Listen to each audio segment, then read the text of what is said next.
नमस्ते बच्चों, एक बार फिर आपका स्वागत है आज के इस क्लास में। आज हम आपके लिए लेके आए हैं कक्षा 7 के अध्याय 1 का प्रश्नावली 1.2 का प्रश्न संख्या 11। 10 तक के प्रश्नों को हमने पहले ही सॉल्व कर दिया है।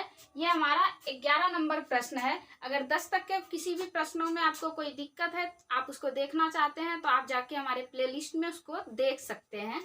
आज हमारा है नंबर 11 कि किसी हिमीकरण ठंडा प्रक्रिया में कमरे के तापमान को 40 डिग्री सेल्सियस से 5 डिग्री प्रति घंटे की दर से कम करने की आवश्यकता है। इसमें कह रहा है कि एक कमरे का टेम्परेचर क्या है, वर्तमान में 40 डिग्री सेल्सियस है और उसको कम करना है। उसको कम करने की प्रक्रिया जब शुरू होती है तो क्या कहता है, 5 डिग्री सेल्सियस हर घंटा वो कम होता है। जब कम करने की प्रक्रिया शुरू करते हैं तो हर घंटे में वो 5 डिग्री सेल्सियस ही कम हो रहा है। तो उस प्रक्रिया के शुरू होने के 10 घंटे बाद कमरे का तापमान क्या होगा। कहता है कि अभी कमरे का तापमान क्या है, वर्तमान तापमान क्या है, 40 डिग्री सेल्सियस है और 1 घंटा में जब उसको तापमान को कम करने की प्रक्रिया को शुरू किया जाता है तो 5 डिग्री सेल्सियस हर घंटे कम होता है। तो 10 घंटे के बाद कमरे का तापमान क्या होगा। तो आइए देखते हैं। सबसे पहले हम लोग क्या लिखेंगे, कमरे का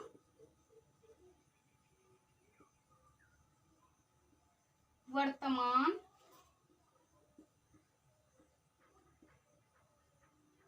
तापमान बराबर क्या है, 40 डिग्री सेल्सियस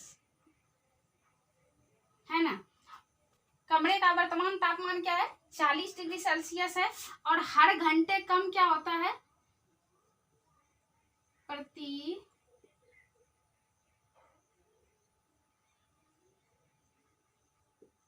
घंटे कम होता है। कितना डिग्री, 5 डिग्री सेल्सियस।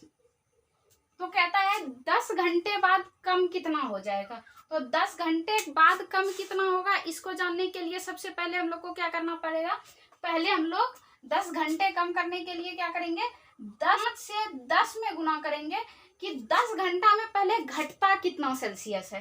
तो सबसे पहले लिखेंगे हम लोग कि 10 घंटे में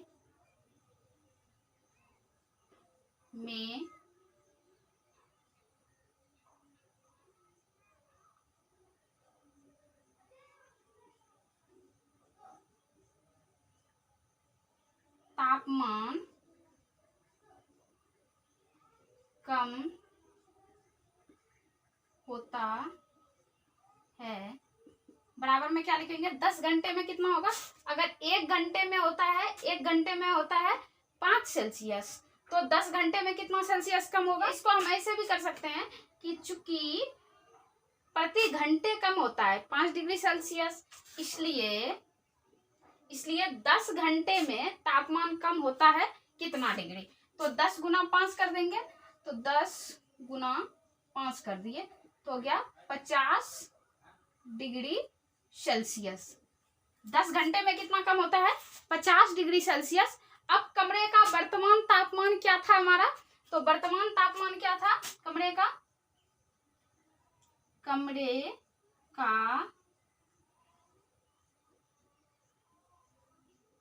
वर्तमान तापमान बराबर 40 डिग्री सेल्सियस। इसलिए 10 घंटे बाद कमरे का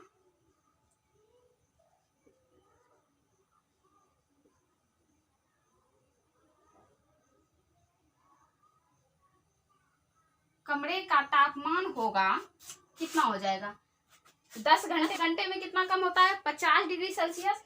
पहले से हमको क्या दिया हुआ, 40 डिग्री सेल्सियस। तो अब हम लोग क्या करेंगे, 40 degree Celsius minus 50 degree Celsius कर देंगे। 40 डिग्री सेल्सियस में 50 डिग्री सेल्सियस को घटा देंगे तो 40 में 50 नहीं घटेगा, यहाँ प्लस है और यहाँ माइनस है, तो प्लस माइनस क्या हो जाएगा, माइनस हो जाएगा। मतलब 50 में 40 को घटा देंगे तो यहाँ हो गया हमारा 10 डिग्री सेल्सियस। अब देखिए ये प्लस है और ये माइनस है, तो प्लस माइनस माइनस हो गया। माइनस करने के बाद अब चिन्ह किसका होगा, जो बड़ा है, 40 बड़ा है या 50 बड़ा है, बड़ा है 50 तो 50 के आगे चिन्ह लगा है माइनस का, तो यहाँ चिन्ह भी हो जाएगा माइनस का। मतलब 10 घंटे के बाद कमरे का तापमान कितना घट जाएगा, -10 डिग्री सेल्सियस हो जाएगा। वर्तमान में उसका तापमान था 40 डिग्री सेल्सियस, और जब वो घटते गया हर घंटे 5-5 डिग्री सेल्सियस घटते घटते 10 घंटे के बाद हुआ क्या हो जाता है, -10 डिग्री सेल्सियस उसका तापमान हो जाता है। तो मुझे उम्मीद है कि आप इस चीज को बहुत अच्छी तरह से समझे होंगे। इसमें किसी तरह का कंफ्यूजन अगर आपको होता है, कहीं समझने में प्रॉब्लम होता है, तो आप कमेंट करके मुझे पूछ सकते हैं। इसी के साथ आज के क्लास से हम विदा लेते हैं, मिलते हैं फिर अगले क्लास में। तब तक के लिए गुड बाय।